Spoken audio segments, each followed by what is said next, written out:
Student clients, welcome back to another edition of the NMS e-learning systems YouTube channel, brought to you by the DLA Guru.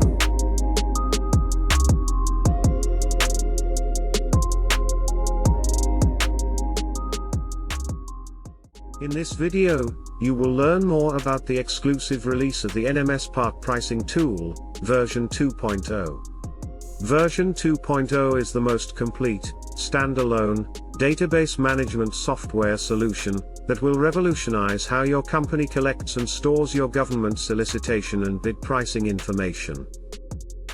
If your company is experiencing data management overload in keeping up with all of the vendor data and government solicitations that you've successfully bid against, NMS e-learning systems is proud to present a software solution that was designed to assist professional vendors who contract specifically with the DLA and the United States federal government. Sit back and relax while the DLA Guru demonstrates the functionality of our highly effective database management tool, the NMS Part Pricing Tool, version 2.0. Available exclusively at hecdistribution.com. Download your copy today. The links are provided in the description below.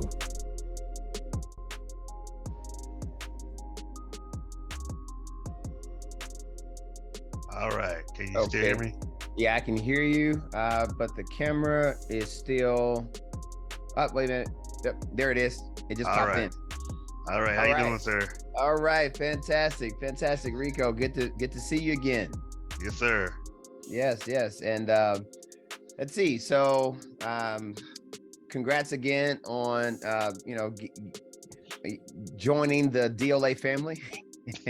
and also, yeah, I guess today's training we're going to be going over the NMS Part Pricing Tool version 2.0. Yeah, how do you like the tool so far, or have you had a chance to install it and things of that nature? I installed it and I put my password in, and I put in one part so far. Okay.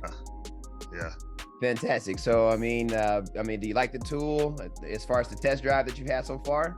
Oh yeah, it's good. I can already tell it's way better than I was doing, even with my not using it for DLA, even for my other stuff that I was using and tracking it, and because I just go through folders and emails and trying to figure out what happened to this and that. So yeah, I was like, wow. Yeah, I mean, that's years of blood, sweat, and tears kind of put into it. And my team and I, we worked on just like best practices, like that's version 2. So version 1, we had that for we used that tool for about maybe 10 years or so. And, it was like, okay, we need to redesign this tool and make it a little better, enhance it, because our team started to grow and in the cloud environment. Because like 10 years ago, there was no Microsoft OneDrive, 10 years ago. So yeah. So we started saying, okay, let's make something that's cloud-based. So right now, are you a team of one, or do you have multiple people working with you? Right now, I'm a team of one. Okay, cool. So the tool is very, very scalable. As you saw in the video that you download with it, it's scalable such that if you install the tool on the cloud, OneDrive or Dropbox account or something of that nature, yeah, then you can literally have folks connect to that tool and then make a shortcut for the executable file and have on their desktops remotely.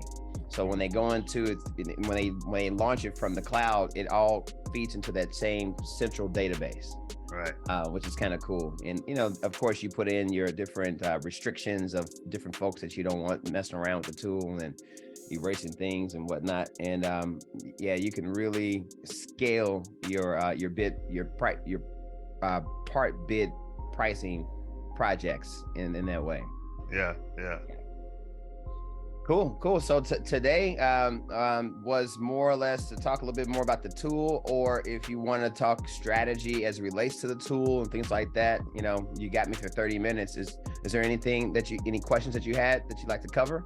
Yeah, I mean, I'd like to give you control of of my screen. All right, here, well, first of all, I have enabled the share, so you would have to share your screen with me first, and then I can then I can control it with you there. And so right now you've only put one bid out there? Yes. Okay, all right, cool. So yeah, you know the way the DLA is, man, you got to bid. You got to put a bunch of bids in, and it's a little bit of a numbers game in a way to kind of find your lane. So I would recommend, you know, like our team, man, we probably do 100 bids a week, you know, easy. You know, so you know, you kind of want to, well, I mean, it's multiple people doing it, of course, but yeah, you know, you want to get as many in. I would say as a first timer, like even if I go back in time, I probably, because I was working a 9 to 5 and kind of burned the midnight oil with the DLA. Yeah, that's what I'm doing. Yeah, I was averaging at least 10 bids a week, you know. Okay, that's doable. Out there at the time. I mean, you know, we're talking some years ago, whatever, but I mean, the same applies today. Have you decided what product category that you like to go after? Yes, sir. I'm going to do batteries and maybe firefighting supplies. Maybe. Okay, cool. All right, batteries and firefighting. Okay. All right. And yeah, I think, yeah, if I remember, I talked to so many people. I think we did talk a little bit about batteries, you and I. Yes, sir. Yes, sir. Last time. Okay, cool. So I see your screen. I see you got the part pricing tool that's up and rocking and rolling right next to it. Okay, so what's your first question? Okay, so I have this pulled up. I have a RFQ pulled up. Okay. And from here, I just want to see how you would use the tool to, I guess, work this quote. Okay. All right. So, well, first of all, let me see. Okay, so I have access to your. Okay, I can control it. Great. All right. So, first thing I want to do with the tool, I'm gonna make this a little bit larger so I can kind of see it and we can kind of work it. And then I'm gonna go to home, our pricing sheet. And as you see, man, you know, by the default, it's always the default setting, this view. So for me, it's really hard to see. I'm not so sure, you know, you're in with how big your monitor is. But what's so cool about the tool, you can go in here and just put some basic settings. I normally start it at 35, hit enter, and then you hit enter, and then also click the up tick, and that'll further lock in that particular I think it says text box size, which is there. And then I go here and hit 15. Okay. And that would change the font size, and then you can literally just tap up on your up arrow key, and you can advance it that way, or you can advance it by clicking the little up arrow as well. So I'm just going to do the tap up arrow key, and I normally like to take that up to like maybe 40, in the 40s or something like that. All right, so that makes it a little, but for the presentation of this video, I'm gonna make it even larger for training purposes here. Yeah, all right, so I think that's pretty big there. That's a pretty good display of that. Here, let me move this over some more. Okay, all right, so I think we're getting the tool situated. I'm gonna take this up a little bit more here. Yeah, maybe that's too far. Whoops. Yeah, I think that's too far. Take it down. So, yeah, so what it's doing is it's just basically dynamically modifying to the settings that you put in here.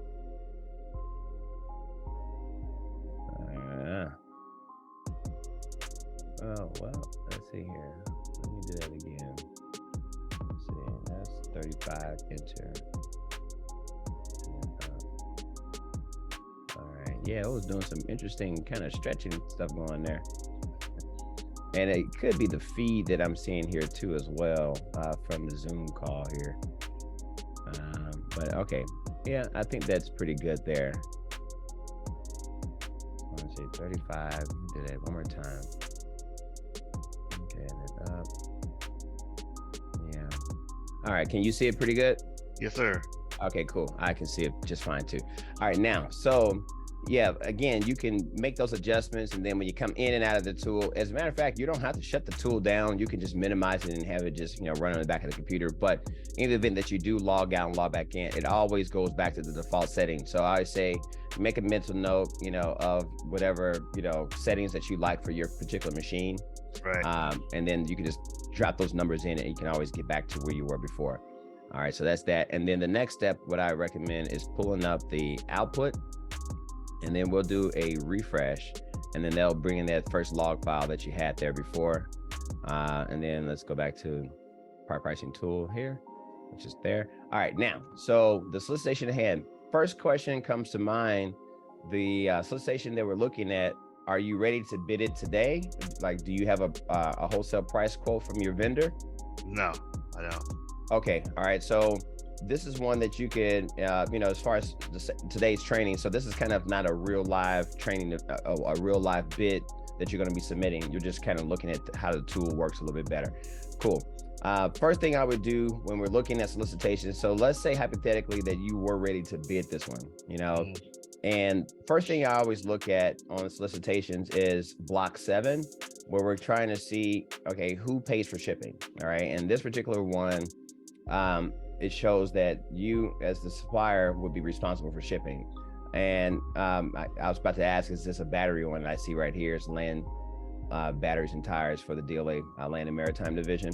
And a lot of times, Rico, when you're going after battery opportunities, the DLA, they don't typically have these as FOB origin. They always do destination because they consider batteries kind of a hazard. And so they want to, identify themselves from any kind of liability of the batteries exploding or something going wrong in transit. So they put the onus of shipping on the vendor. So just keep that in mind. So the first thing that you want to, knowing that you're going to be paying for shipping, or you and your vendors working together will be, covering the freight to get these batteries to the DLA's designated depot. You want to know kind of length, like the dimensions, length, width, height, weight of each battery, because with freight rates and stuff, that can really make you really uncompetitive if these are bigger or heavier batteries. So just keep that in the back of your mind. First thing I would look at. Second thing I'm looking at too, Land and Maritime, a great DLA command to work with. They were very centric to small businesses. So, and it says this RFQ is not,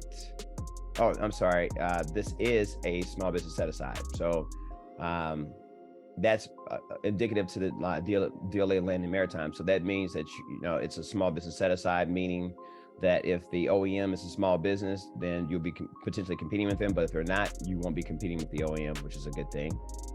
All right, so those two things, little nuggets to remember. Let me scroll down here. Section A, again, this is just boilerplate type information, but since you're getting new to the DLA, I highly recommend you kind of read and understand Section A, because each solicitation you go after, especially with DLA Land and Maritime for this FSC classification or this NSN, the boilerplate of Section A doesn't really change all that much, but it's always good just to kind of familiarize yourself with this language that's in here. All right, and a lot of it is FAR clauses that they're pulling in and out. It's just the legal eagle of doing business with the federal government, but it's always good to familiarize yourself with these areas. Keep scrolling down, and I'm just looking to see if anything in Section 8 kind of jumps out. It's like, oh, be careful. Yeah. But nothing that I can see. It seems like just pretty standard issue text. Okay, now we get into, by the way, are you working with SEI Global? Not yet. That'll be my next, probably here in a couple of weeks. I will be. I'm waiting. I just finished a contract for office supplies, so I'm waiting for these people to pay me. Okay. That's the next step. Cool. All right, because I was going to say, integrating that in. I think I put a video out when I was announcing the launch of the tool, where I did a really intensive kind of solicitation, SEI Global Part Pricing Tool.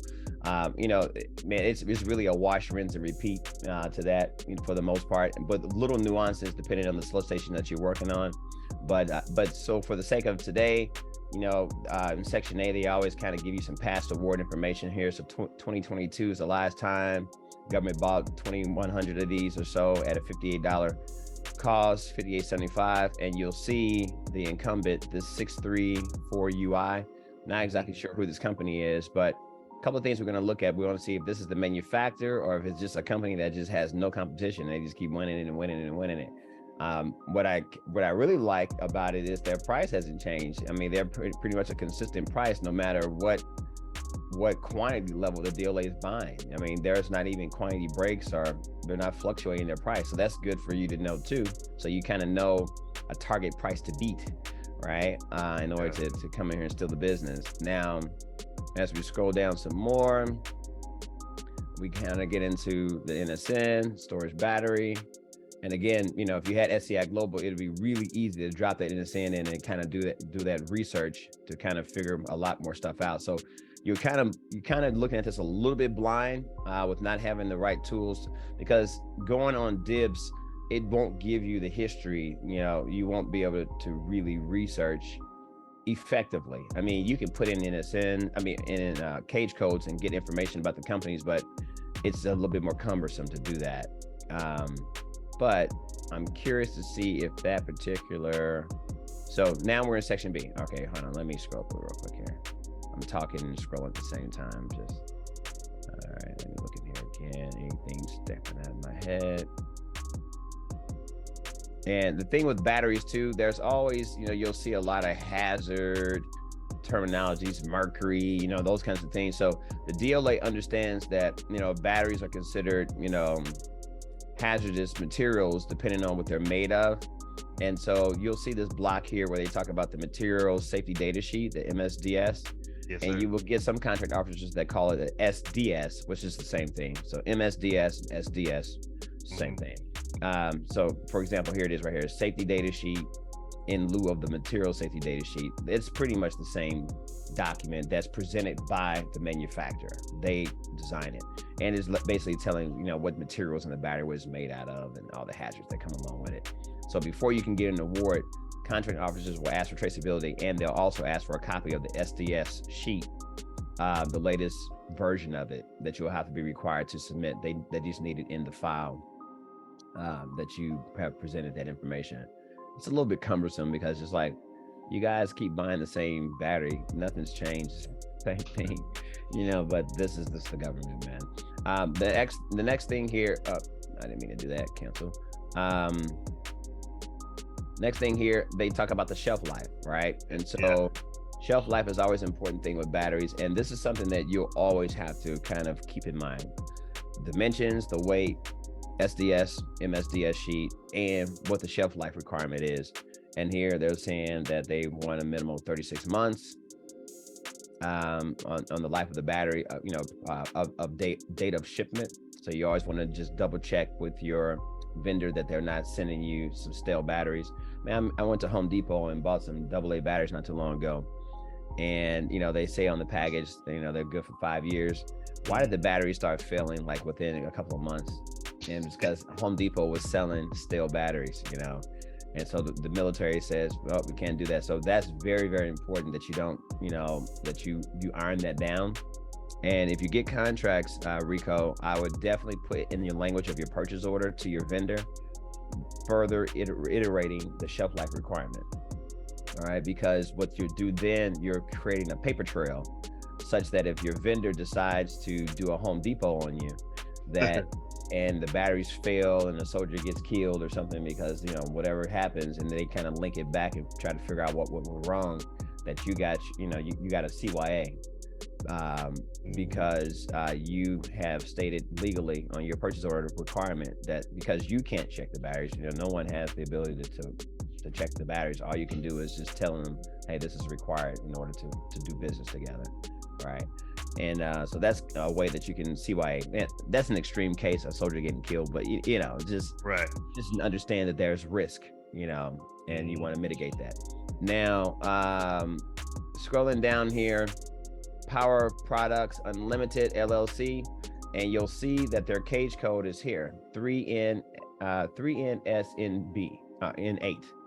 And with my bad eyes. So let's go back up to this, that 3N. I'm gonna go back to section A again and see if they had ever won this in the past. I'm looking for a 3N. 3N. Nope. So they have never sold this direct to the DLA. So they're always working through distributors. So the first thing I would do in this case, do you have a relationship with this company, with Power Products Unlimited? No, but I did reach out because I tried to bid on something else that came from Power Products. So I do have a salesperson from a distributor, but on the last one, they told me that, which I don't know if they're telling the truth or not, but they gave me a price on a different bid, but on this one with the same EP 9857, they told me that the manufacturer was going after the bid. But when I looked up this one and all the cage codes for this one, none of them popped up. Like it's like those companies don't exist anymore. All the ones that were winning it back in 2022? Yeah. I don't. That's highly unlikely that that's the case. What I would suggest in that, from watching some of my YouTube videos, are you familiar with the small business, the SBA's ProNet service? Yes. The website. You want to here? Let me scroll up and let me just copy. Let me copy that. Can you go ahead and launch? Did you bookmark that site? You want to launch it? Yeah, I did. Let me see. They call it the Small Business Dynamic Search Database. Back in the day, 15 years ago, they called it ProNet. That's what we called it. But it's all the same thing. Where did I put it? I'm looking with you. Military barcodes. I know what this one is. That one. Yeah, no, not that one. Here, I can drop it in the chat too. Let me drop it in the chat.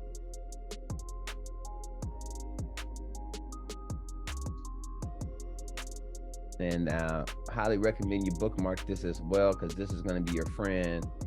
Even with SCI Global, you can kind of use piggyback multiple tools to kind of help you along your journey here. All right, check your chat. All right, dropped it in there for you. All right, cool. All right, so in here, and have you been using this site though to do some research? I've been using the other site. I used this a couple of times, but I haven't used this one as much. Yeah, this site is man, this particular interface has been like this for the past 20 years. I don't know why the SBA hasn't invested any money in updating this site, but they just have not done that. But a lot of times the site is down or freezing up and stuff. So by putting in intermittent issue and debating the most up-to-date certifications for some registrants. Okay, so no profile met your search criteria. Wow, so that particular cage code, either one or two things. Only small businesses will be reflected in this database. So that cage code we just dropped in may not be a small business. Okay, now, that makes sense. Let me look on my side real quick. Let me log in I'm logging into SCI Global on my computer real quick. And I'm just gonna put in that I'm curious to see who this company is, to know who your incumbent is. And I'll drop this information in the chat for you. Let's see, that cage code was, can you tell me what the cage code was again? What was it? Well, yeah, you can go back to that solicitation document. There it is. Okay, so 634U1. Let me do a search. Oh, okay. So It's a company by the name of Standby Distributors. 634U1. Yeah. So Standby Distributors. Let me pull up their information. Give me 1 second.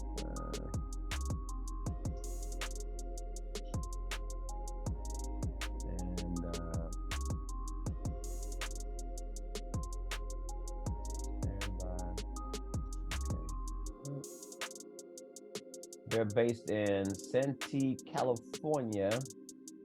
So I want to highlight all this stuff and get this all to you here. I'm gonna put it in the chat. Okay, here, fastest way to do this.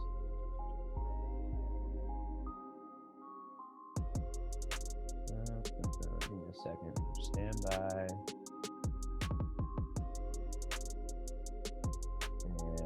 And I'm just gonna put their phone number in here instead of putting their address, because you could probably Google them too.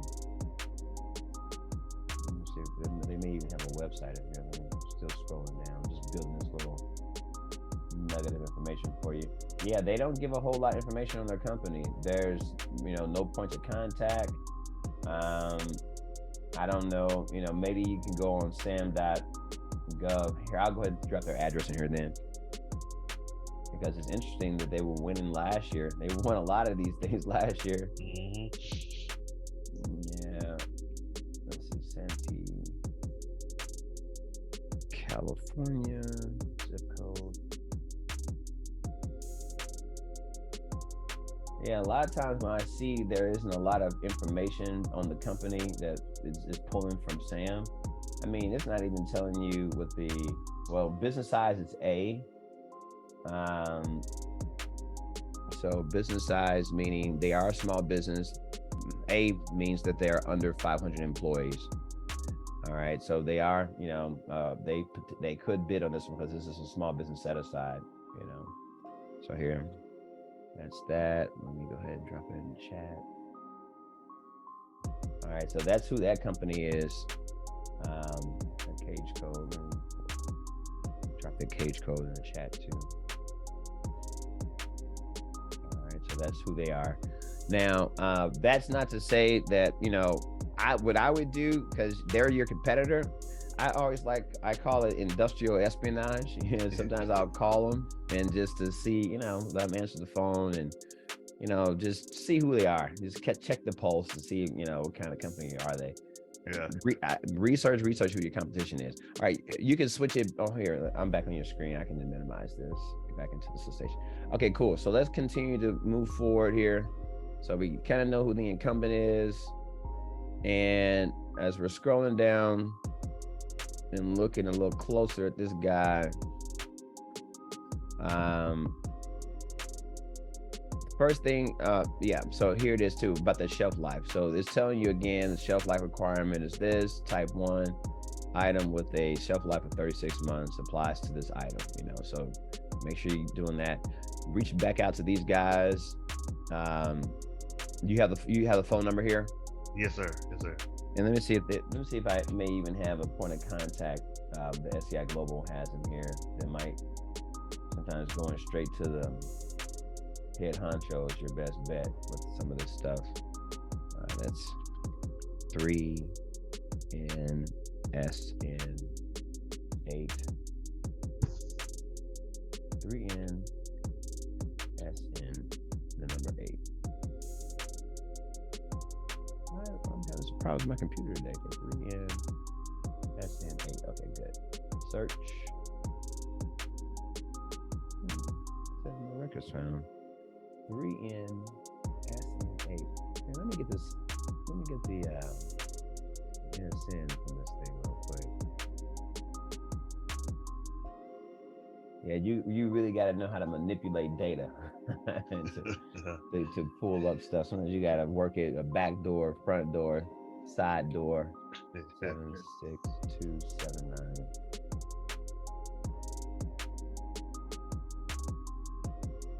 Interesting. Okay, so when I put in this incumbent's cage code, not incumbent, I'm sorry, the approved source cage code, they don't pop up in SCI Global, but when I put in the NSN, the recognized sources are three companies: Emerging Power, Waveband Communications, and Motorola. So Motorola. Yeah, that's what happened last time when you put it up. I yeah. remember. So it's interesting that Power Products Unlimited isn't being populated here as an approved source. So one or two things, either they are fairly new and the federal databases just haven't updated to pull in this, power products into this, attach it to the NSN. Not exactly sure. What I would then recommend in that case is reaching out to the contracting administrator, and you can find them in block 5.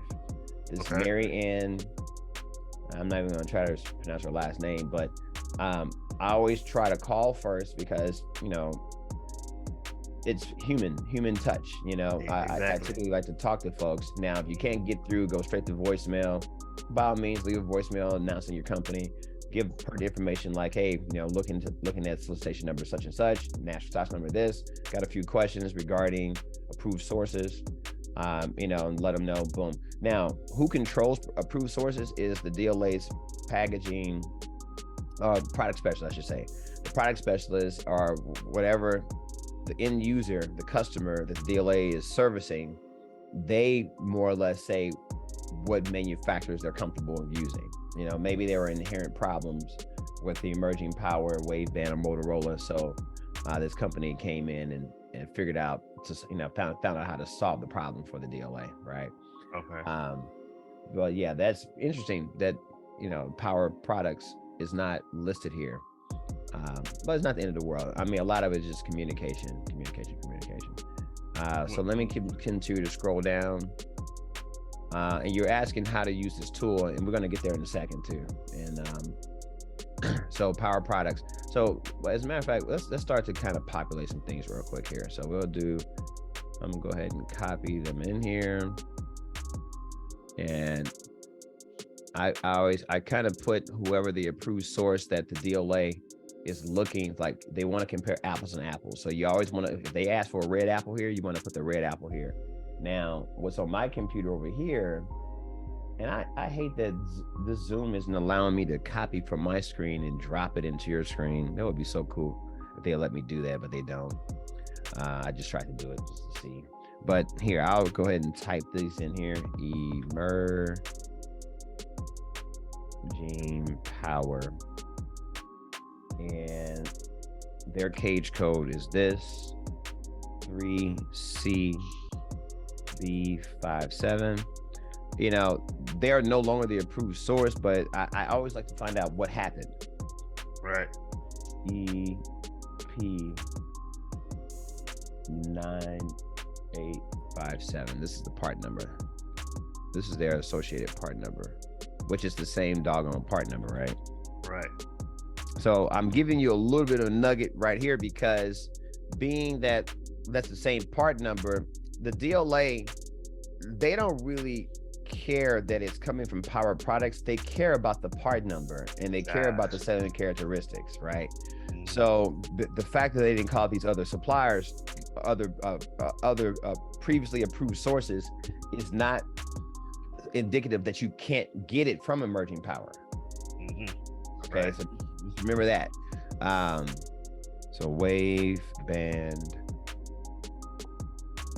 communications, their cage code is 520R5, and their part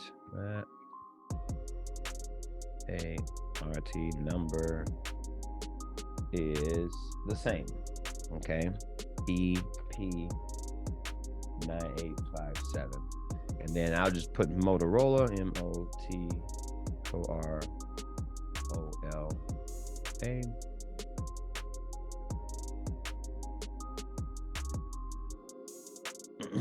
Their cage code is 78205.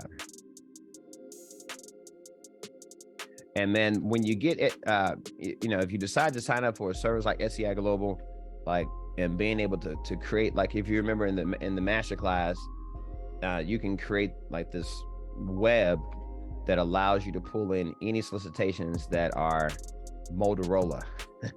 It's called out, and especially if batteries is going to be your lane, and so you can literally get in this game. Yeah, I was going to ask you about that, because when I saw this part number, I was like, yeah, I already tried to get this part number, but I know these sources, and I reached out to a couple of people, and I actually have a salesperson contact, so let me try it again. Is that kind of like, because I remember that before you told me don't try to bounce around, just find something and stick to it. Yeah, I think coming out the gate, something that you're passionate about, or now if you get a lot of doors, because barriers to entry with certain manufacturers can be high, and so the whole idea of don't bang your head on the wall. You want to find where you have least resistance. Okay. So if you're finding a lot of resistance, sometimes they just are not looking for other vendors to come in and work with, and so Right. they kind of lock it out. So guess what? There's no crop of spilled milk, because there's thousands of other opportunities that you can find. Just go down one path, knock on that door. If it doesn't open, knock on another door. One door is open, another door opens. It's like a domino effect. Gotcha. But in this case here, there are 500 of these. Now, another thing to note, that the government is looking for 500. So the other risk that you want to factor in is what they call the QUP, which stands for Quantity Unit Pack. And it tells you right here in section A, which is 1. So the QUP of 1 means the government wants you to put each one of these batteries in its own individual container with its own individual label. So you're going to need 500, bags to put the batteries in, 500 unit container labels to affix to the exterior of the bag to identify what it is, right? So that's labor, so if you just think, you got to have in your mind that if you get this contract, you're going to have to label each individual battery, right? And that's 500 of them. So however much time that could take. And if you say, hey, I bill $100 an hour or whatever, you want to factor that kind of information into your price. So if you get the bid, that is proper, the government pays for that service, Right. So factor that too as well. Now, this is great. It's inspection point destination, acceptance point destination, meaning that this would not be a DCMA. Sometimes DCMA does get involved with battery contracts. And typically it's if it's shipping overseas, DCMA, they come in and just inspect it and make sure, because they don't want to have a problem if it's shipping to a military base in Israel or someplace like that, with the material. So this is FOB destination, so you're good. Inspection point destination, so you're good. Another thing to factor in here is not every solicitation gives you all the packaging information up front. But just kind of, and I do have some YouTube videos where I talk about there's software that you can translate this. I think I did see it. I think you had it bookmarked. Yeah, I do. Yeah. So, and I won't take the time today to do all that, because I got plenty of videos out there showing how to do it. But Right. taking these codes, dropping them into there, and then translating what this means, and just looking at the ZZs and Zs and all, this looks like it's going to be commercial packaging. So there doesn't seem to be anything that kind of jumps out of my mind, like, okay, be careful, of this.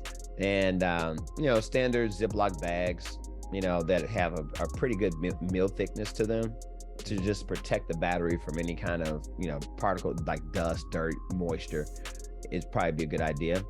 Now, the question is the dimensions of the batteries. Now, for that NSN, I might be able to get you some dimensions too. What was that? 6279. Okay, here it is here. I'm back into my SAI Global interface here, and I'm looking at technical characteristics. So it may give you a little bit. Now it doesn't give me any length, any engineering dimensions, but it does say it's a non-KDM product. And it's some kind of Navy radio battery, so some kind of radio or something, I guess.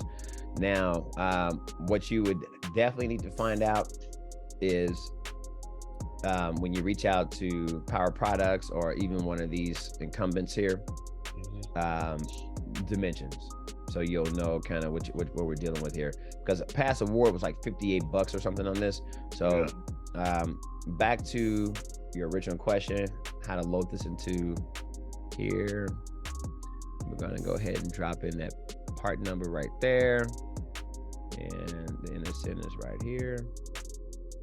So as you saw from my training, I have I put the NSN in 2 different sections, more for internal reasons. So, you know, you don't have to follow what we do in house, but you know, this is what we do.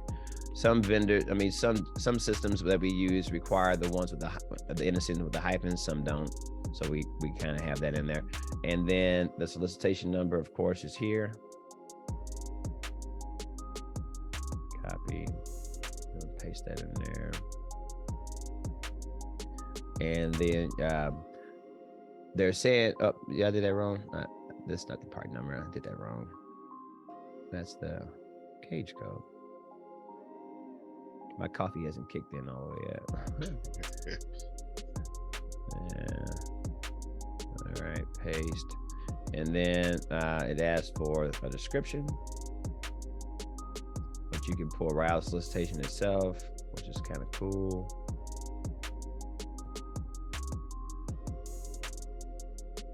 Copy that, put that right in there. And then again, you don't have a source, you know, so you got to make sure, you know, insert, you know, contact here, you know, like whoever that guy's going to be. And, you know, this is a destination. So that should trigger you like, hey, I got to pay for shipping on this thing. Unit of measure is each. And the weight, we're not sure yet. So, you know, I always just put, you know, maybe put a pound in there for now, but just remember to come back, you know, pound, question mark, you're not sure. And your product description is going to be the same as the product title in this case. And again, all these fields, man, you know, like they're just really for your use and, you know, how you want to just kind of prep up this opportunity.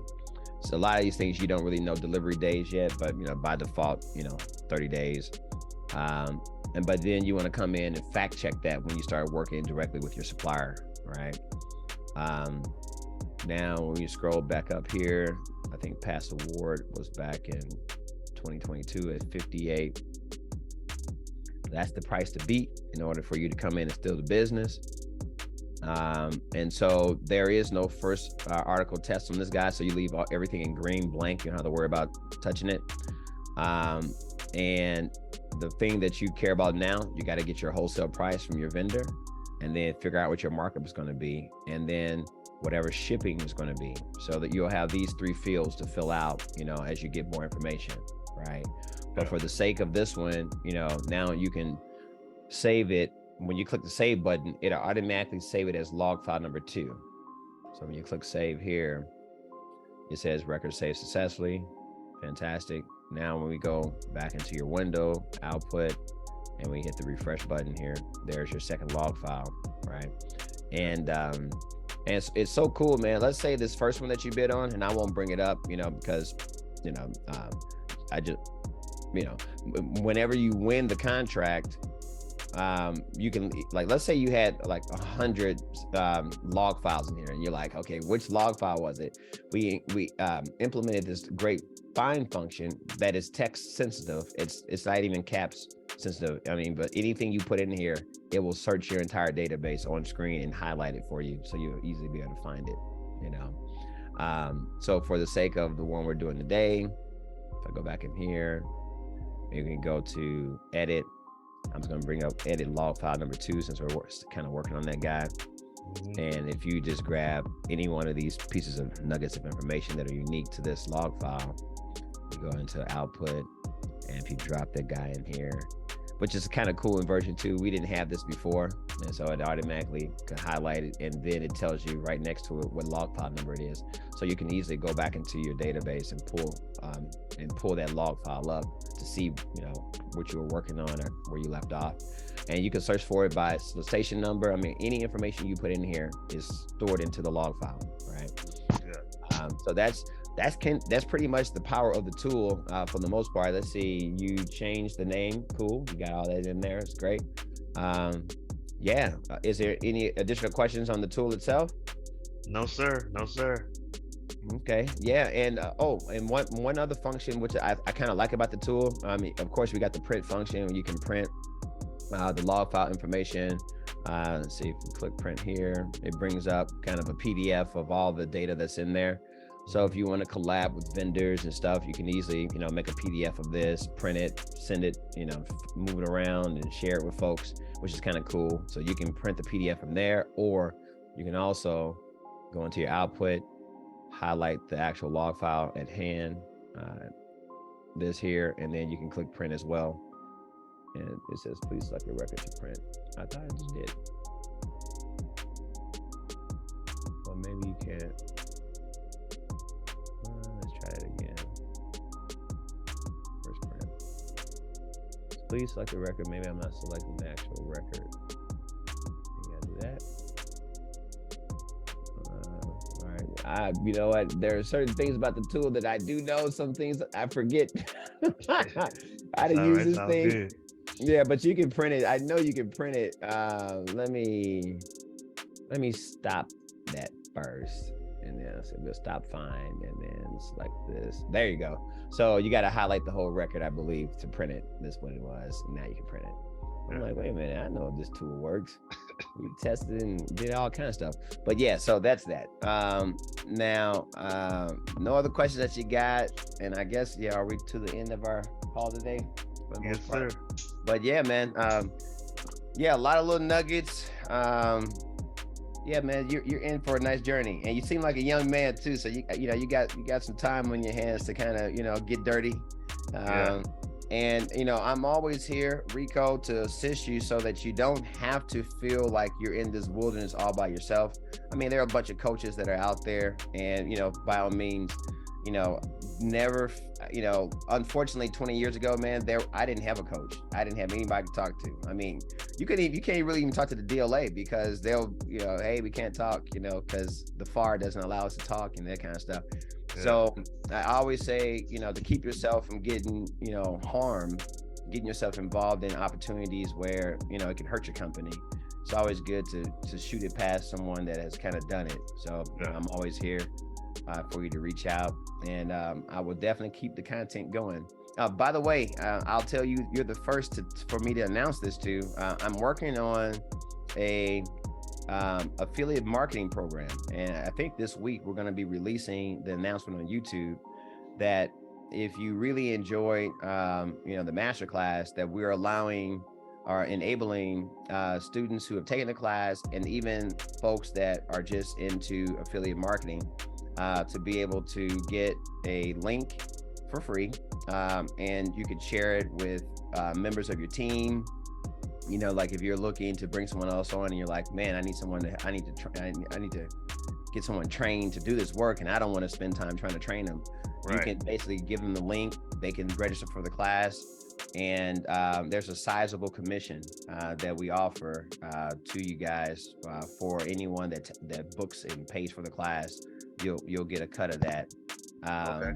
Right now, I don't want to say what the price is on YouTube because it could change, but I'm making it really